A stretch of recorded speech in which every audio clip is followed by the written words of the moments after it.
प्यारे मित्रों, नमस्कार। कपिल ज्योतिष संस्थान में आप सभी का एक बार फिर से स्वागत करता हूँ। आज आपको एक ऐसा योग बताने जा रहा हूँ जिसे कि लाल किताब के द्वारा बहुत अच्छी तरीके से समझाया गया है, जबकि कुछ व्यक्ति यह मानकर चलते हैं कि यदि शनि इस राशि में, इस घर में बैठ गया तो शनि सबसे अच्छा और सबसे बढ़िया होगा। आइए चर्चा करते हैं ज्योतिष ज्ञान की। यदि कभी भी कहा जाता है कि शनि अगर 7वें घर में बैठा हुआ हो, उसका अपना घर होता है, और अगर कहीं वो तुला राशि में बैठ जाए तो वह बहुत ही बढ़िया और अच्छे फल देता है। यह बात काफ़ी हद तक सही भी है, लेकिन अब इसके विपरीत यदि एक ऐसा योग बना हुआ है जो अब मैं आपको बताने जा रहा हूँ। शनि तुला राशि में बैठ गया, तुला राशि में बैठ के भी वो आपको बहुत दुख दे सकता है, और जो दुश्मन राशि मंगल की मेष राशि कही जाती है उसमें बैठकर भी वो आपको जीवन के सारे सुख दे सकता है। अब आइए, मैं तुला राशि की ही बात क्यों कर रहा हूँ।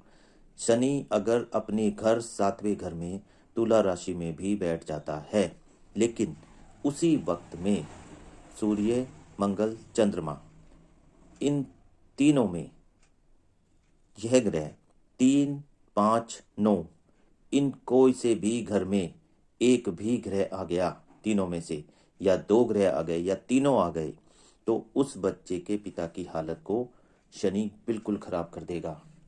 पिता का स्वास्थ्य नष्ट कर देगा, पिता का रुपया पैसा नष्ट कर देगा, और यहाँ तक कि बच्चे की मानसिकता भी खराब कर देगा, और जीवन उसका भी, पिता का भी नर्क बन जाएगा। यह देखिए, यह एक खास योग है जो कि शनि अपने उच्च स्थान, अपने घर में उच्च राशि में बैठने पर भी गलत सिद्ध हो जाता है, यदि ऐसा योग बन जाता है तो मित्रों, अगर किसी की कुंडली में ऐसा योग है तो वह संभल के रहे और शनि का दान जरूर करे।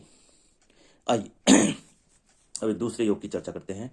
बुध अगर 9वें घर में बैठा हुआ है और चंद्रमा, केतु या बृहस्पति 1, 3, 6, 7, 9, 11 में नहीं हुए तो पूरा का पूरा परिवार ही पागल हो जाता है, यानी कि पागलों का परिवार कहा जाता है, क्योंकि यह सारे आपस में एक दूसरे से लड़ते ही रहते हैं।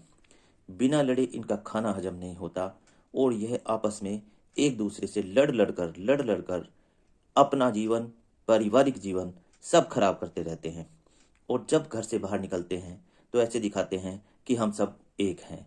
या अगर इनके घर में कोई मेहमान भी आ जाता है तो यह इस चीज का इंतजार करते हैं कि यह कब मेहमान जाए और कब हम आपस में लड़ें।